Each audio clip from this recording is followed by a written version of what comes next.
So thank you, everyone, as we're letting everybody in. Well, let's just seize every minute that we have together today, George. Let's go ahead and get started. I see some folks just joining us right now, introducing where they're from, and looks like we have a lot of friends and colleagues from all around the world. I know here just on our panel today, we have folks from currently in the Bahamas, in Greece, Spain, and many other parts of the world. It's truly an international group today. Again, if you're just joining us, my name is Anthony Ogden with Gateway International Group. I invite you to utilize the chat both to introduce yourself, but as well as to pose questions, thoughts, comments. Let's have a very robust discussion today. Let's go ahead and get started. Let me again welcome all of you to the first webinar of the third iteration of the Gateway Leadership Institute. Today, our focus is on international duty of care. And there on the screen, you can see the title. Today, our focus truly is on bringing together a rockstar panel to discuss what you and what they see as new directions in international duty of care. And for sake of simplicity, for us, international duty of care really refers more pragmatically to international health, safety, security, and risk management in international higher education settings. Now, with that, let me just take maybe 90 seconds and give you my little elevator pitch on Gateway International Group. If you wouldn't mind to advance the slide there, George. Again, welcome to the Gateway Leadership Institute. My name is Anthony Ogden. We'll go forward to the next slide. If you're not familiar with Gateway, that's okay. It's a relatively new organization, just started last year, coming out and in fact started in response, frankly, to the pandemic and the changes that the pandemic has brought and will continue to bring to international higher education as we know it, not only here in the United States, but around the world. Now, Gateway International Group has basically three divisions. Gateway Solutions, I would invite you to have a look, is really where we're offering really leading experts to support you and your colleagues with advancing international higher education for this new era. We also have Gateway Learning, which is more of a programming division for us. And then finally, perhaps even most importantly, I would especially invite you to have a look at Gateway Resources. This is a very extensive portal for both newcomers and long-term international educators. There you can find free information on pretty much understanding our profession, but looking at the latest jobs, who were most recently appointed in particular jobs, what upcoming events and so forth. We're trying to create, to the extent possible, a complete repository that's open and accessible to all international educators.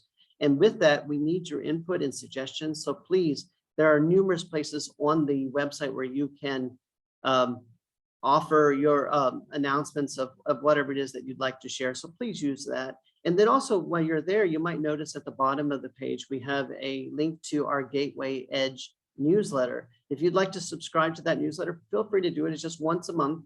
And there in that newsletter, we try to bring you the most salient updates to international higher education as we know them. So I invite you to have a look there.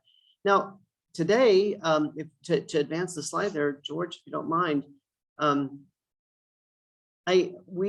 with the Gateway Leadership Institute, as you know, many of you know, today is a public-facing webinar, but there's really much more that goes on behind the scenes in the Gateway Leadership Institute. We have a team of participants who are enrolled members of the Institute and working on, and this time around, are working to put together what will become, I'd like to think, an industry-wide publication, really responding to some contemporary case studies and looking at those case studies from various different perspectives.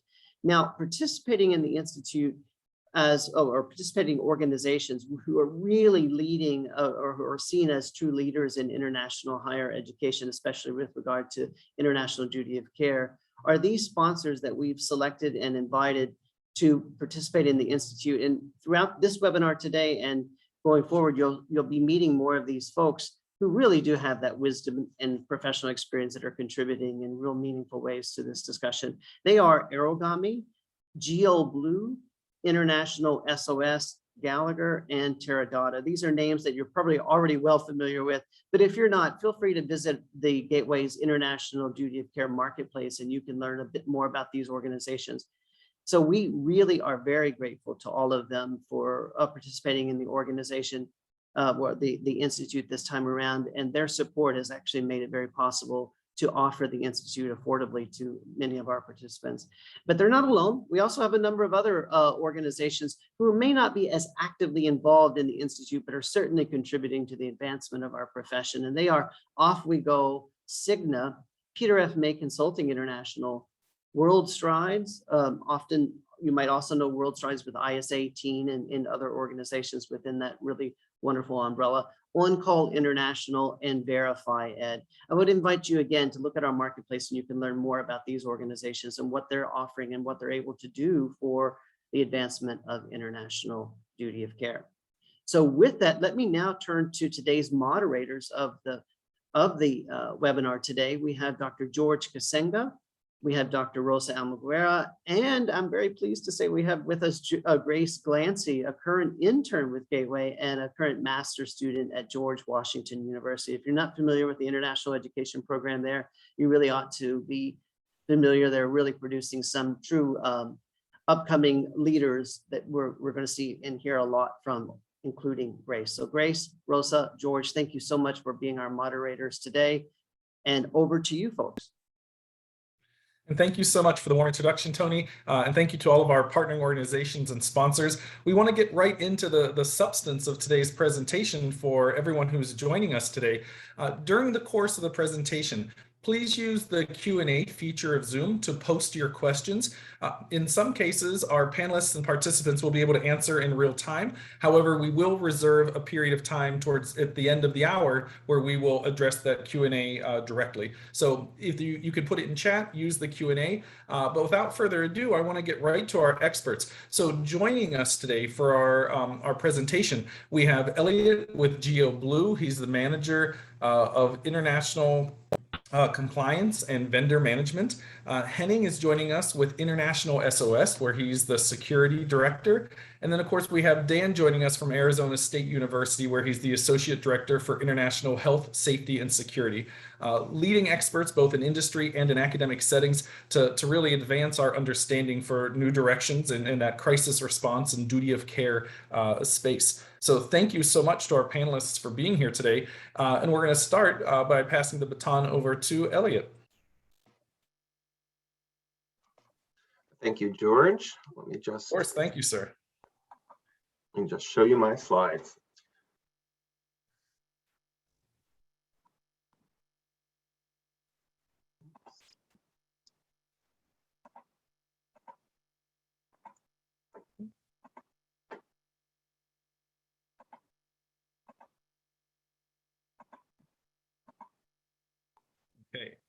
Okay, you should see my presentation now. Perfect. Thank you, Elliot. Yes. Okay, the floor is yours. Okay, thank you. So yes, my name is Dr. Elliot Goujon. I'm here from GeoBlue, presenting on new directions in international higher education crisis response, specifically the role of telehealth. I have actually been with GeoBlue since about, oh, it's not advancing. There we go. That's me. I've been with GeoBlue since about 2014. As George said, I do manage our international compliance department and our vendors. I've also had experience in our global health and safety department, so the team that arranges for evacuations and care abroad. And prior to my work at GeoBlue, I was actually in academia, teaching in North Carolina at a few institutions there. So I have a view of both sides of the fence, as it were. So our topic today is concerned with telehealth, and one of the things that telehealth can be good for are some of the mental health obstacles that affect young adults. We see that 1 in 4 college students suffers from a diagnosable mental illness. 63% of college seniors report feeling lonely, and we see increases in both the moderate to severe depression among students, and also in the suicide rate from those as young as 10 years old up to 24 in the 10-year period 2007 to 2017. And it should come probably as no surprise to this group that around 30% of college students reported having overwhelming anxiety. These things tend to lead to the 1/3 of medical evacuations that we've coordinated, where they were related to a mental health issue while a student was on a study abroad program or a suicide attempt.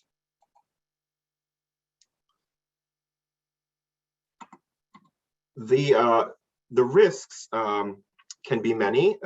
They might be something like physical change of weight, facial expression changes or illnesses.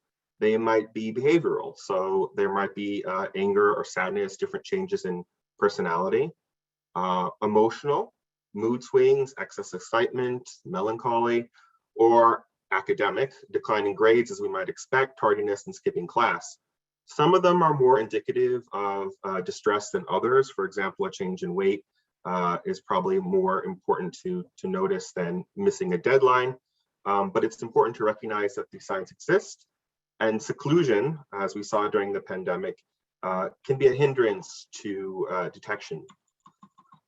With fewer interactions that we saw in the past year because of the pandemic, online classes, things like that, masks, the cues and these clues might have gone unnoticed by faculty and staff, so they're a little bit harder to detect. And it's at least good to note that while there might be fewer people to direct students to mental health aid, there is a growing emphasis on emboldening students to seek out help for themselves. That can be through a few different ways: heightened awareness, presenting options of care, posters, blogs as a starting point to help them get their own help. We do notice, and the American College Health Association declared students a particularly vulnerable population to mental health. Foreign students in particular are less likely to seek counseling than their US counterparts. This could be for a variety of reasons. They might be unfamiliar with the US healthcare system. They might be unfamiliar with how care is accessed. And even when the students might need healthcare, they might avoid seeking assistance for all types of services, not just mental health. Foreign students, we also should keep in mind, have more to worry about than American students. So in addition to the common academic worries, there might be language barriers, cultural adjustment, US bureaucracy questions, especially around student visa policies. And in 2020, we saw there were a lot of questions about the changes to student visas because of the pandemic and the shifting regulations at that time. And last but not least, it's important to keep in mind, we saw an increase in racist and xenophobic sentiment in the US surrounding the origin and responsibility for the virus. It affected students from Asian countries in general, and in particular, Chinese students we saw were affected by this increase in xenophobia. The good news is that most international students do say that their institution was providing enough support and resources. However, 80% still said there was room for improvement. They had suggestions about enhancing counseling, nutrition, healthcare, all aspects. That's tied at 21% with increased focus on integration into campus life for international students. But overall, they did still feel they were well supported.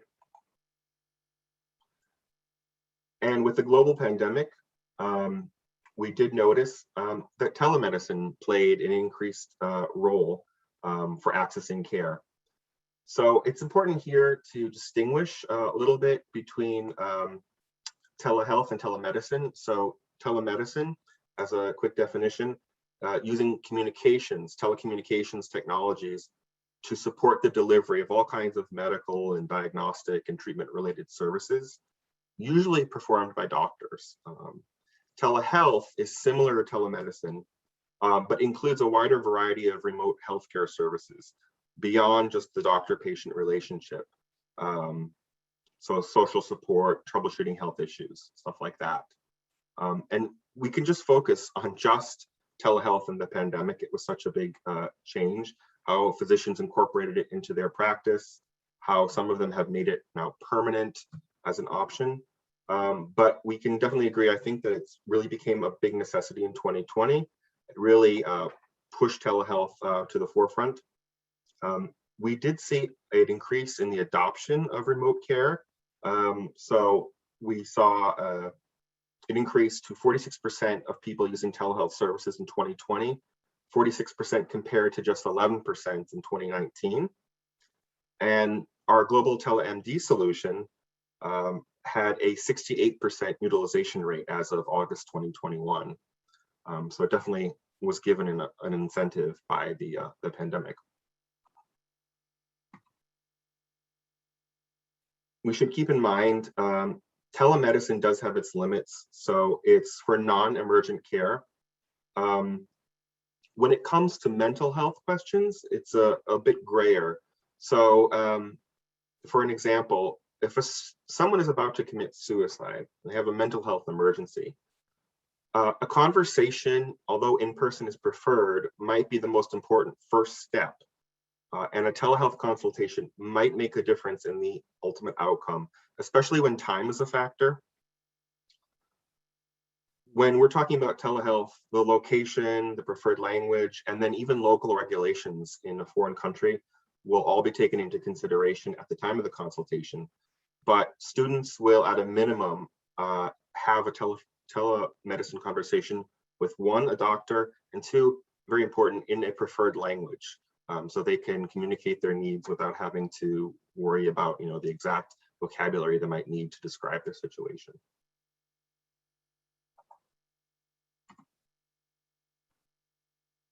A well-rounded telehealth offering will provide a wide variety of remote healthcare services, as you can see in this graphic.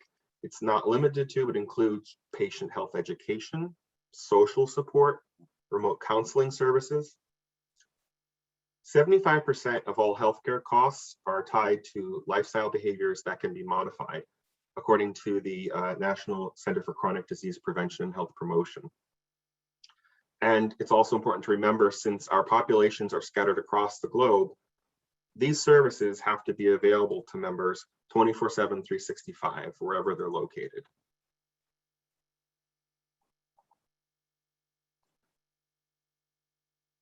As you're likely familiar, an EAP is an employee assistance program, and GeoBlue's EAP is Global Wellness Assist. That's for students, faculty, and staff who are traveling globally on behalf of a college or university. And this Global Wellness Assist provides access to free and confidential assistance at any time of day and offers same-day appointments with no additional costs to use. It provides both emotional and practical support with professionals who are ready to help with the issues that we commonly see students facing, such as managing anxiety and depression, bullying and harassment, or even something more serious. And that's available 24/7, 365.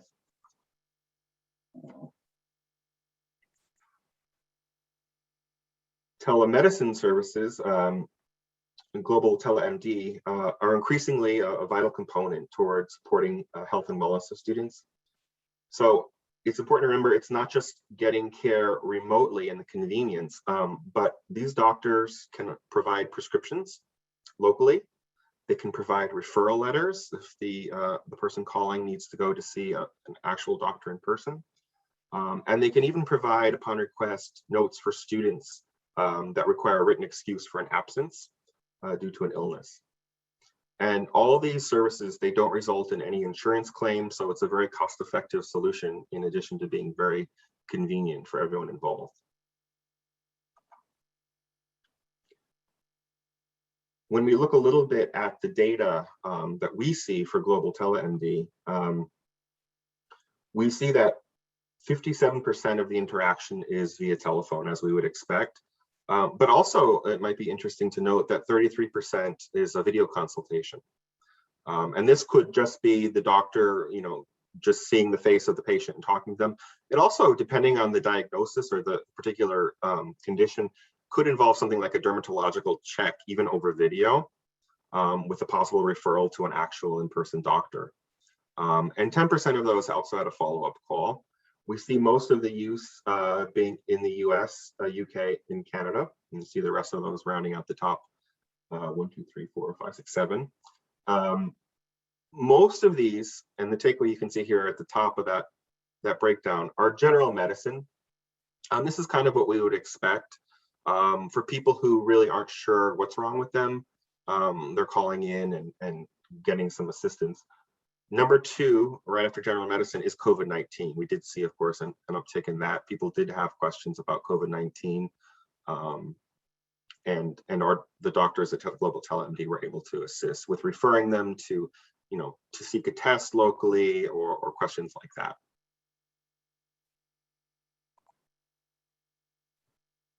When we look then at what the outcomes are and the value of the service, we look and we say, well, what would you have done if you hadn't used the service? 26% would have stayed at home, but 34% would have gone to a doctor. 23% would have gone to an emergency room, and 17% would have gone to a specialist. So the majority of people would have done something by leaving their home or their location and seeking services in person. However, what did you actually do after the consultation? A whopping 71% stayed at home.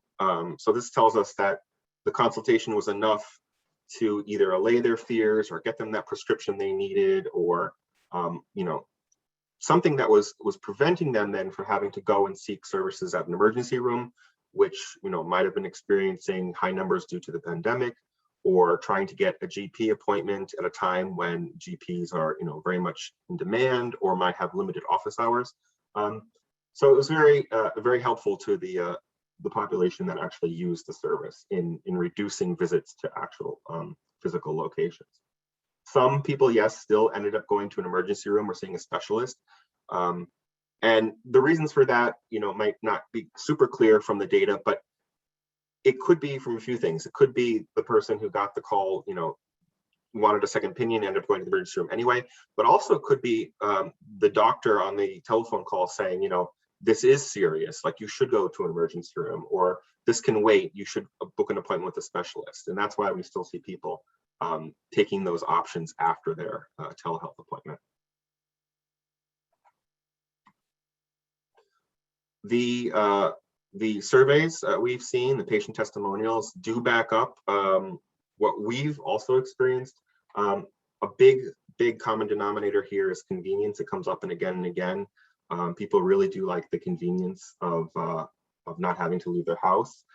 Some people did indicate they would love to have this be the normal way they interact with doctors going forward. If they're not feeling well, they do make that call instead of going outside and going to the actual doctor's office. Many did also cite the convenience of having a prescription available through this method, which was quite useful to them. And another point here that does come up is these doctors might be available when local doctors are not available, right? The office might be closed, it might be a local holiday, something like that. These doctors are available at that time, and so that was another bonus for them. It's important to remember, though, that even with all this telehealth and all the ability of telehealth doctors to handle a lot of concerns, still we do see that mental health can often lead, if it gets out of control, if it becomes a bigger problem, if it's not addressed quickly, lead to something like a repatriation. We find that students are 23 times more likely to need a repatriation due to a mental health issue. And this is something we describe a little bit more in our case study that we submitted, that shows how even with local treatment, an evacuation or repatriation might still be warranted at the end of the day.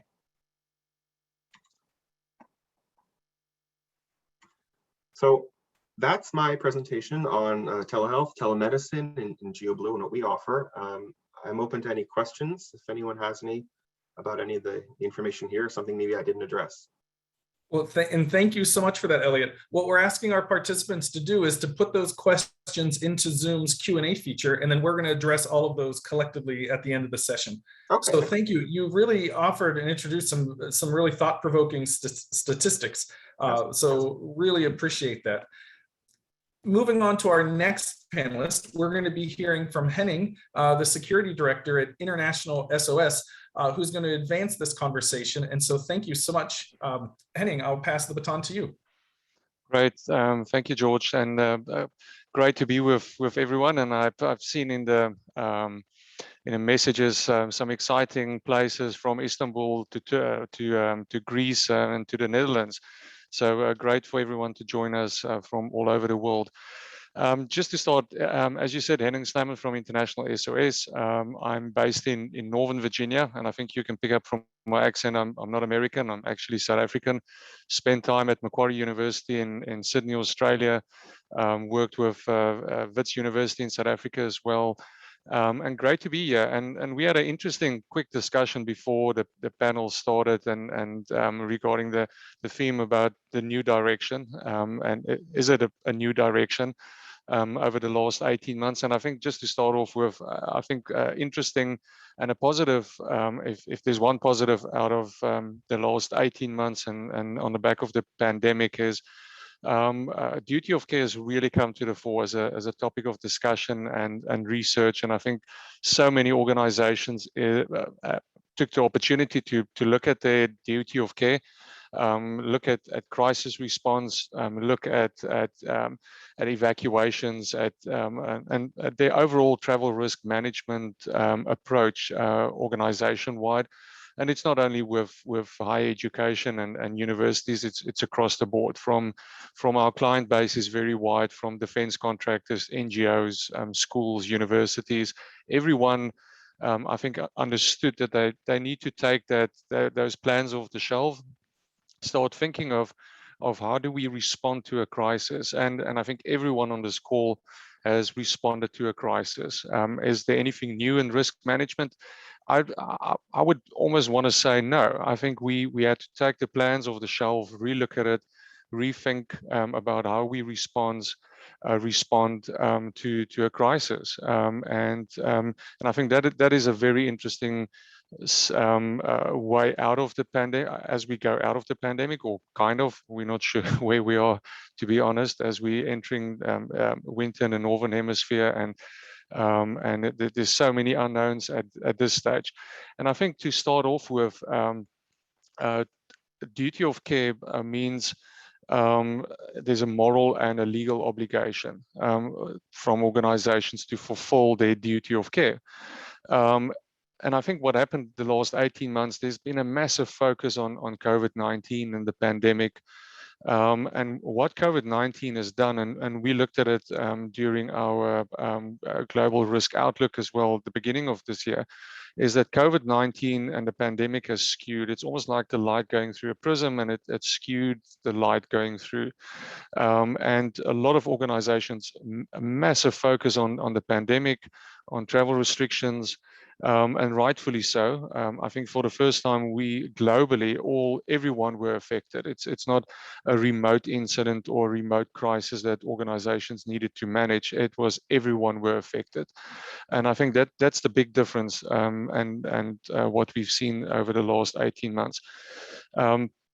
But what is important, and I want to start off with by saying is preparation is key. Preparation determines the future of organization, and that's where International SOS, we focus on preparation, is preparing travelers, preparing management, preparing organizations to mitigate risk. At the end of the day, as all of you know, you can't, risk doesn't disappear. There's no silver bullet for that.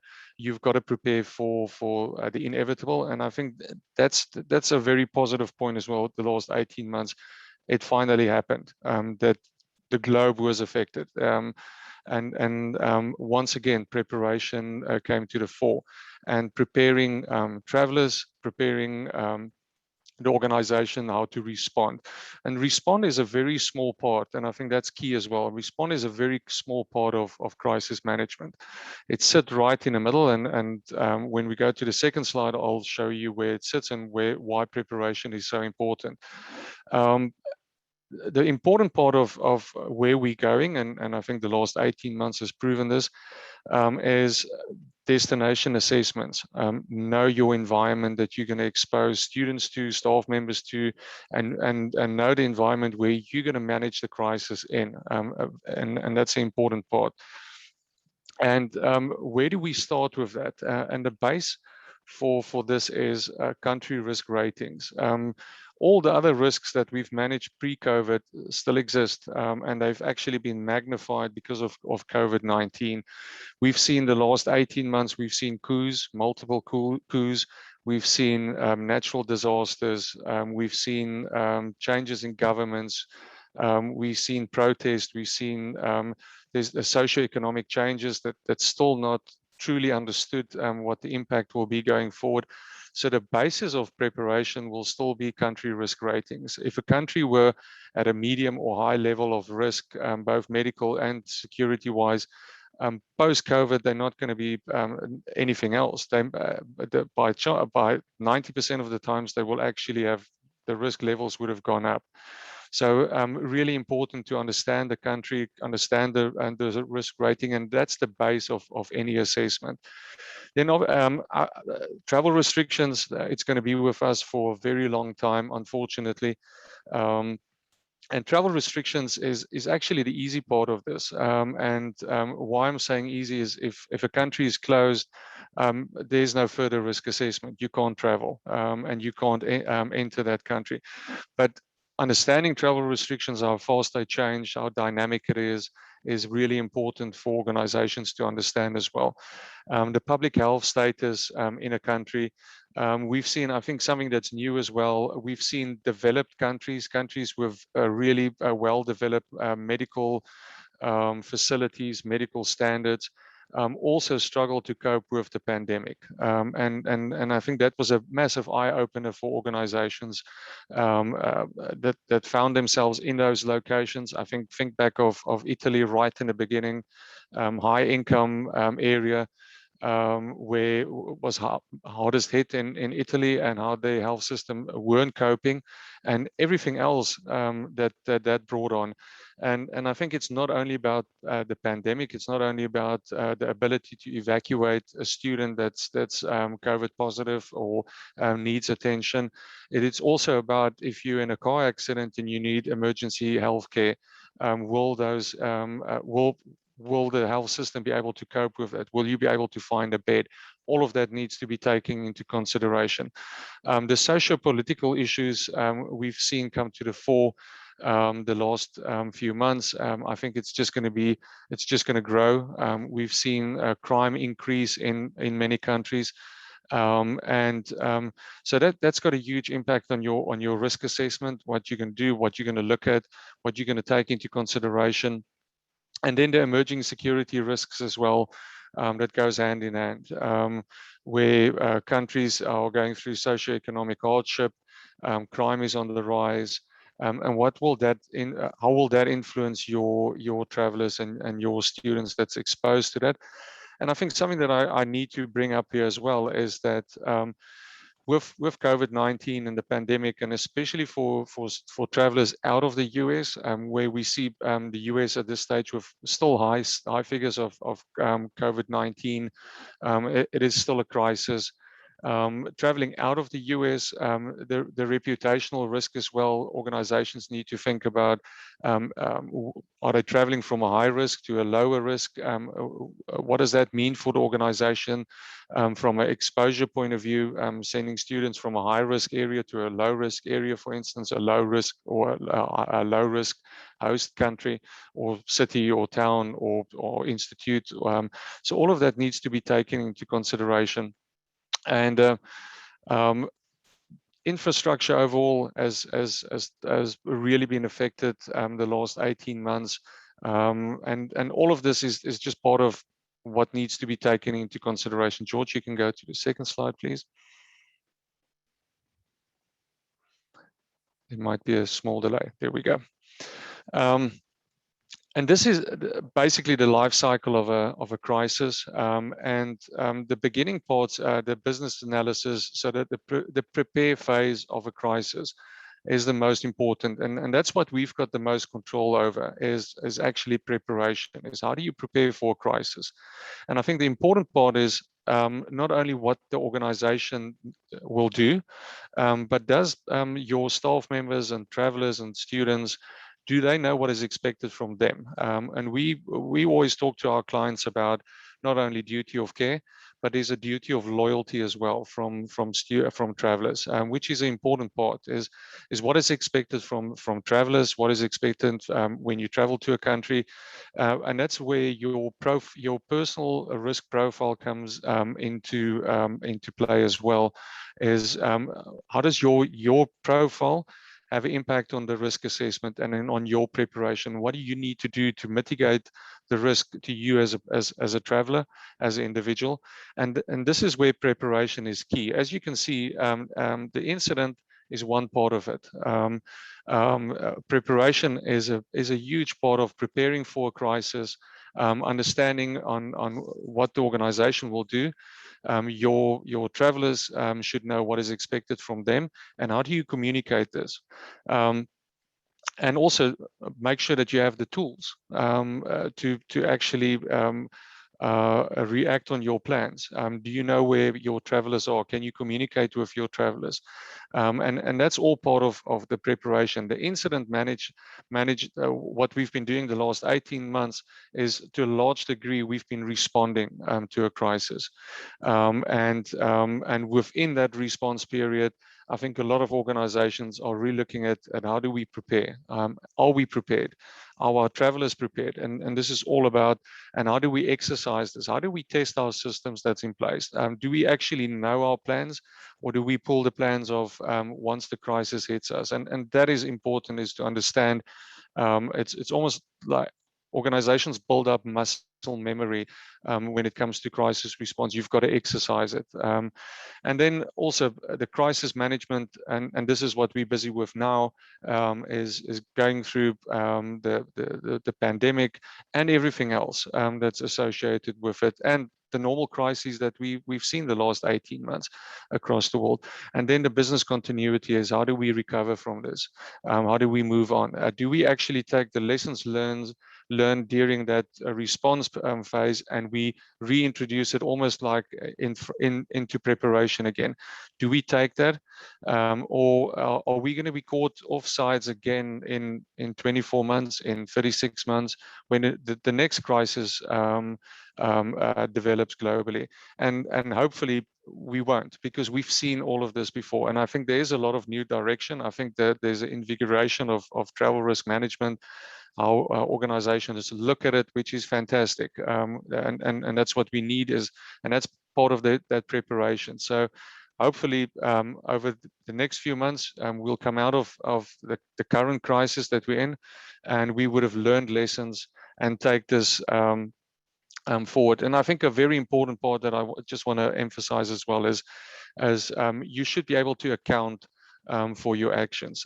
I think that is important. We always, when we speak to clients, we always say, travelers won't blame you for things that go wrong, but they will blame you for how you manage it. And I think that is a very important part as well, is that we can't stop the crises from happening all the time, but we can definitely change the way that we manage it as an organization, being proactive and not only reactive once the crisis hits.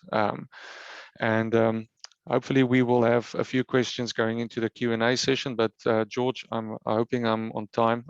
I think I am. And yeah, happy to take questions at the end.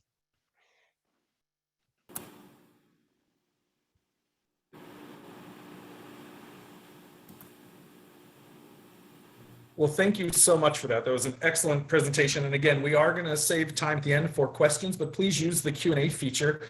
But again, thank you so much for all that you had to share in the model. I think that was new for many people based on the Q&A or chat that I saw happening.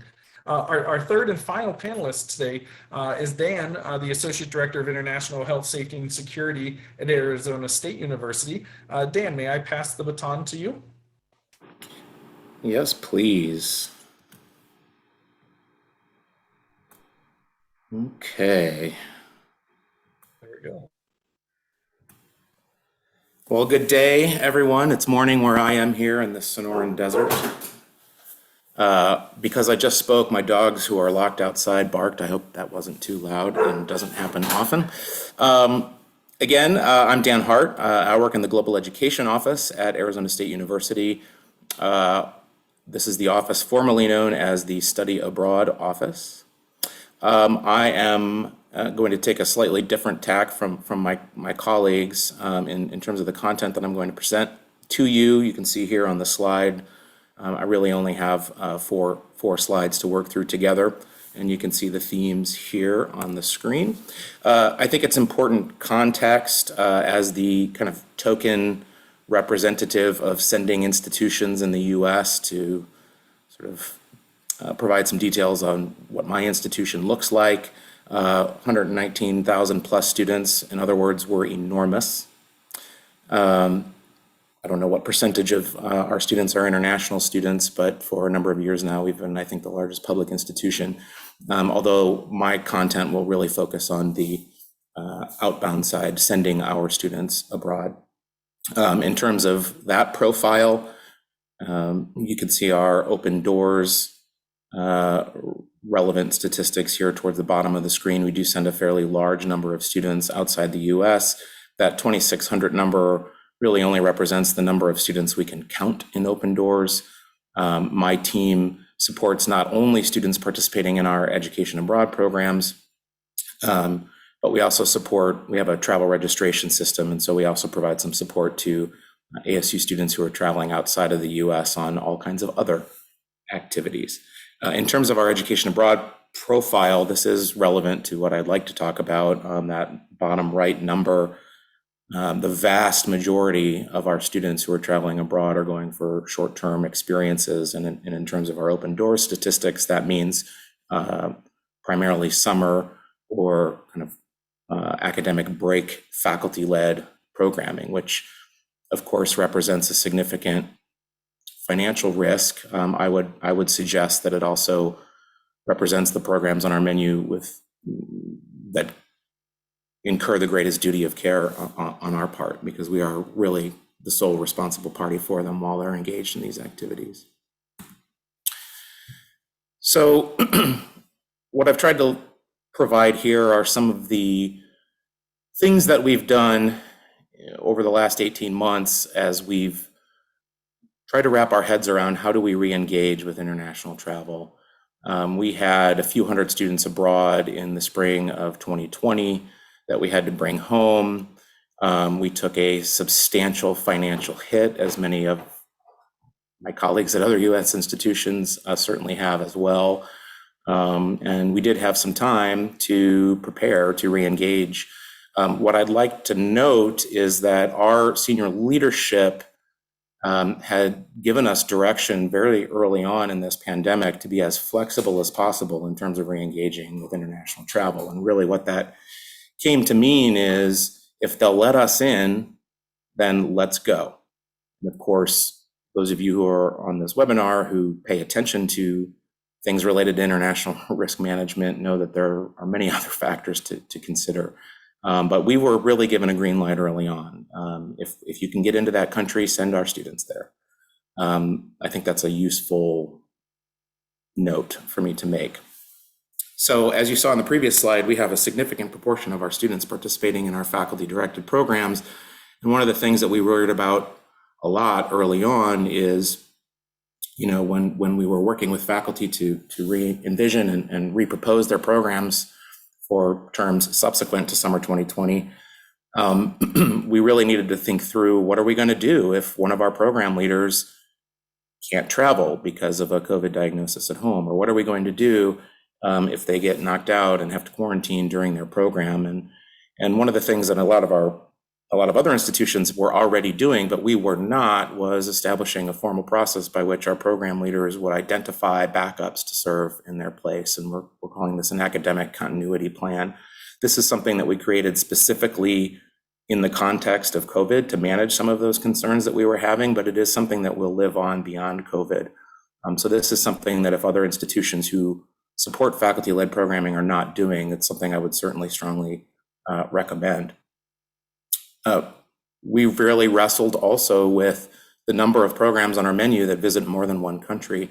And what do we want to do about that? Should we restrict the number of destinations where a faculty-directed program can go? Or are we comfortable with that? And part of the answer was this third bullet point, which is working with vendors, service providers. I saw one of them listed as a sponsor. World Strides is one of the vendors that we work with. And while we've always preferred, and certainly I've always preferred, as the sort of de facto risk manager in our office, that our faculty-directed programs work with vendors who can help coordinate all of the different things that need to take place on these programs, we certainly had a lot of holdouts, a lot of faculty members who were not willing to do that because of the increased cost, because they know what they're doing and they've done this for 20 years. And this really provided cover for us to now, with very few exceptions, require our faculty members to partner with a vendor, with a service provider. It certainly does increase the cost of programming, generally speaking, but the value is significant. And it's really not hard to have a conversation with a curmudgeon faculty member who's done this forever. Well, what will you do if all of your students need to quarantine? What will you do if the second country you're going to visit shuts down its borders? How will you alone manage that while you're also managing a group of 20 students and teaching classes, et cetera, et cetera? So we have implemented that requirement. The last bullet on here really refers to, I think I'm missing a with before that slash there, but we've created online programming. This really isn't particularly relevant to crisis response, although it did introduce this new context in which our students are engaging. Our university has a significant online education component, but we've never dabbled in that space. And so, part of the responsibility that I felt as we were creating these programs is, well, what are the risks unique to that environment, and how do we help our instructors identify some of the behavioral concerns that they might not be accustomed to seeing, because these folks are usually teaching in an on-campus environment. So there are risks unique to the online space, although I think they're much less, they don't keep me up at night like some of the other risks do.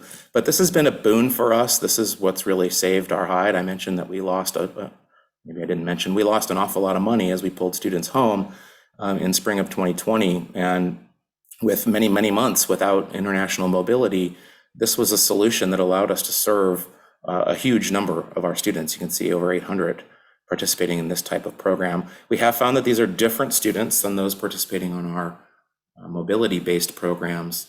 And this is another solution we've created that will live on beyond this pandemic.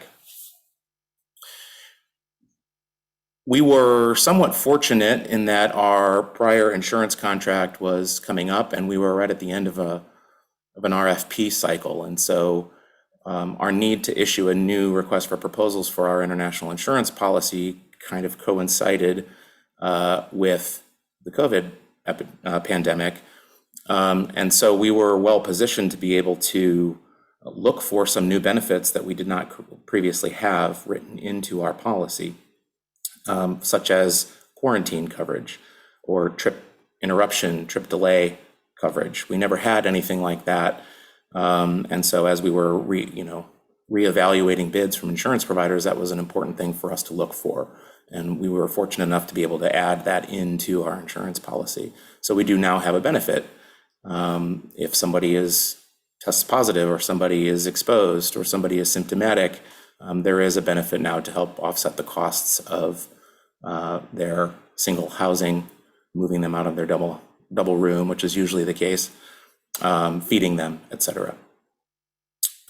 We also struggled mightily with this product that we were previously really unfamiliar with, and that is trip cancellation and/or cancel for any reason insurance. I imagine folks may have some questions about that. All I would really like to say about that is it is a very complicated product and a very heavily regulated product, and not an inexpensive product.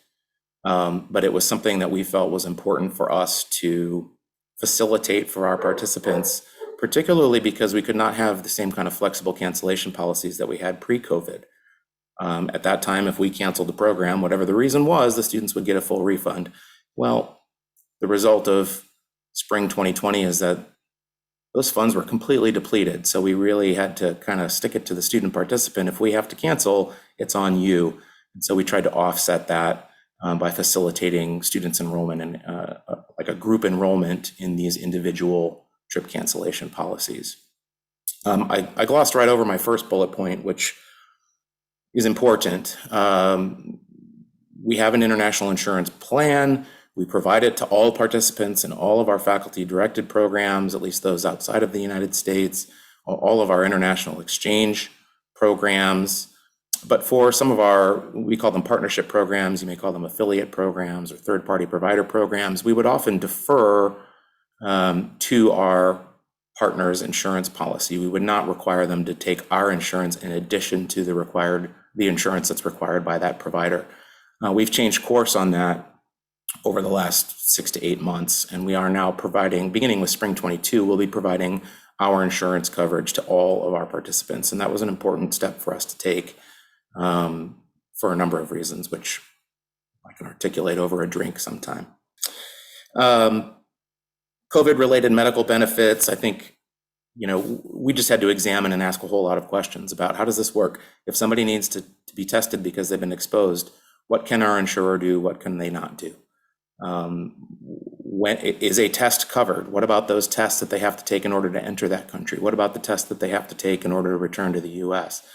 If you haven't wrestled with those questions or you haven't posed those questions to your insurance provider, do that. I'm assuming most of you have done that. Some other miscellaneous thoughts here. We're lucky in my shop. I focus 100% of my time on international health, safety, and security, and I have a second person, a specialist, who also focuses 100% of his time on international health, safety, and security. I fully recognize that makes us an outlier. But even with these two FTEs focusing on this, we cannot do it alone. We simply cannot do it alone. The information changes too quickly. And when I say we can't do it alone, I'm thinking of all of the things to the left of that incident in Henning's slide, let alone the things to the right responding to the incident. So where do we turn for that support? And we've leaned very heavily on our partner institutions and our partner organizations. We've had lots of conversations about what is reasonable for us to expect of them, what is unreasonable for us to expect of them. What do they think that we're doing before we send our students to them? And in some cases, we weren't doing those things. And in other cases, we were far exceeding those expectations. How do we know what is the current landscape in the destination? There are many sources of information. We get blitzed with questions from students about something they saw on social media or on some news site, and having to debunk some of that. So where do we turn? We have a whole variety of resources that we utilize, chief among them publicly available resources like the US State Department and more specifically the US Embassy within each country, we found to be very helpful. But one of the things that we did early on was we partnered with a provider whose name is listed here, who consolidates all of this data. Prior to that, we were going out and doing these weekly updates of this list of 60 some odd countries and going to 10 different websites to find current COVID-related statistics. And that is very difficult. Obviously, the work that we do to assess and understand risk got greatly complicated by this pandemic. So we had a bunch of go-to resources, but this was a whole new ballgame for us. And so we went out and we identified this new solution, and it's worked well for us. I am confident that they are not the only player in town. I'm certain International SOS has a similar service for its clients. And then we're talking, timely communication with our students, both pre-travel and while they're in the middle of their international experience. We are Teradata clients. We utilize their Alert Traveler product again. I know International SOS and some of its competitors have some similar services as well. But this preceded COVID for us. This was a solution that we had before COVID. But what we were not doing is really pushing our students to install and activate and use this app. We saw this as just something that we were providing to them, and if they chose not to avail themselves of it, so be it, their loss. They simply won't be as prepared as we would like them to be.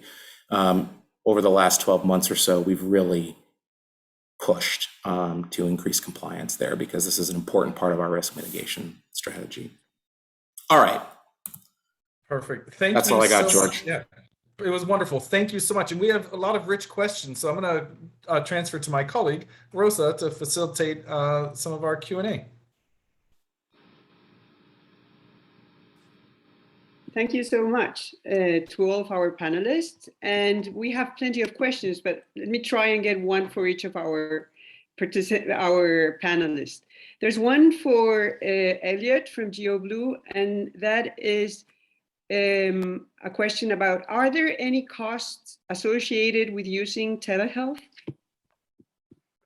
Thank you. Yes, so that's the great part. There are no claims incurred by using telehealth against the policy. So while there is a cost, of course, to setting up telehealth for the client and for the actual user of telehealth, this is not like you're going to a normal doctor's office and getting an invoice and having that processed against the policy. It's completely free to the end user.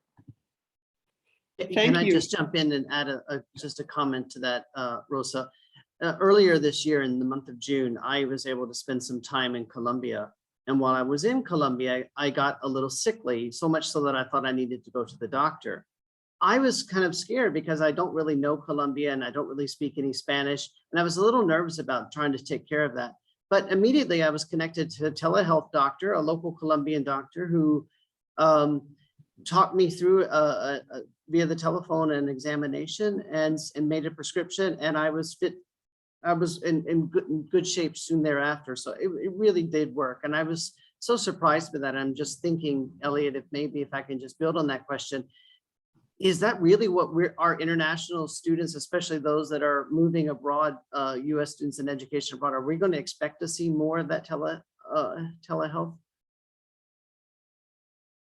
More offering or more use? Or more use? Or more use. Yeah, I would definitely expect more use. We've already seen the numbers continue to climb, especially in the current atmosphere with the pandemic. I think it's still going to be very important.